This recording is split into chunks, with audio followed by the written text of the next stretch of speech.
इस केस में तो लोग जाम लगाने के लिए भी पैसे ले रहे हैं। जाम लगाने के लिए इस केस का व्यापारी पैसा देता है। मैं चैलेंज के साथ कह रहा हूँ और मुझे पूछा जाए, मैं प्रूफ के साथ दूंगा। जिस केस में जो जाम लगता है, आप मतलब इस बात को आप जो है पूरी उससे कह रहे हैं, जिम्मेदारी से कह रहे हैं। जाम लगाने का मैं तो कह रहा हूँ। एक दिन कोई व्यापारी मेरे साथ था और उनके सर्वेंट का फोन आया कि जी जाम लगाने के 5,000 ले रहे हैं। तो मैंने कहा मतलब जाम लगेगा जब हो तभी तो यात्री रुकेगा। इस केस आप जनगणना करें। अब जैसे भवन गणना चल रही है उसी प्रकार की आप गणना करें कि फाटा में हमारे पास कितने होटल है, गुप्त काशी में हमारे पास कितने होटल है, अगस्तमणि में हमारे पास कितने होटल है, रुद्रप्रयाग में कितनी है, और उस व्यवस्था के हिसाब से यात्रियों को भेजें ताकि यात्रा सुव्यवस्थित भी हो और यात्री इस केस के जाम में भी न फंसे और यहाँ भी व्यवसाय को काम मिले। तो ऐसे में अव्यवस्थाएं होती रहती है। और हमारे पास जितने घोड़ा खच्चर है उनको पूरे लोगों को काम मिलना चाहिए, उसमें अव्यवस्था न हो।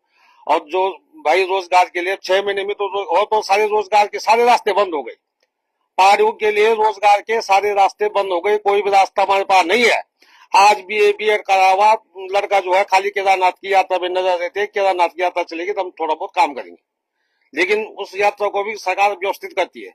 पिछली बार यहाँ हम खाली थे और जब मैं कैंची धाम गया तो कैंची धाम में इतनी भीड़ थी, वहां देखने के लिए इतनी भीड़ थी कुमाऊं क्षेत्र में कि ये लग रहा था कि यात्रा 4 धाम की सब यही चल रही है और यहाँ खाली था, यहाँ कुछ नहीं था।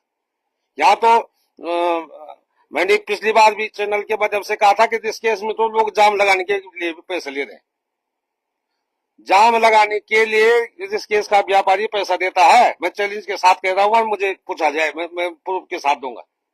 जिस केस में जो जाम लगता है, आप मतलब इस बात को आप जो है पूरी उससे कह रहे हैं, जिम्मेदारी से कह रहे हैं। जाम लगाने का मैं तो कह रहा हूँ। एक दिन कोई व्यापारी मेरे साथ था और उनके सर्वेंट का फोन आया कि जी जाम लगाने के 5,000 ले रहे हैं। तो मैंने कहा मतलब जाम लगेगा जब हो तभी तो यात्री रुकेगा। इस केस मतलब जानबूझ करके जाम लगवाया, जानबूझ करके इस केस का जो जाम है वो जानबूझ करके लगता है।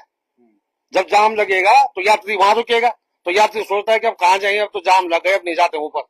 और जब यात्री वहां रुक जाता है तो गाड़ियां तो वही रहती हैं और सुबह वो जाम खुल जाता है 4 बजे आने के लिए और फिर दूसरे दिन वो 2 बजे लग जाता है। 2 बजे के बाद ये सोची समझी साजिश के तहत वहां जाम लगता है और यहाँ खाली रखा जाता है।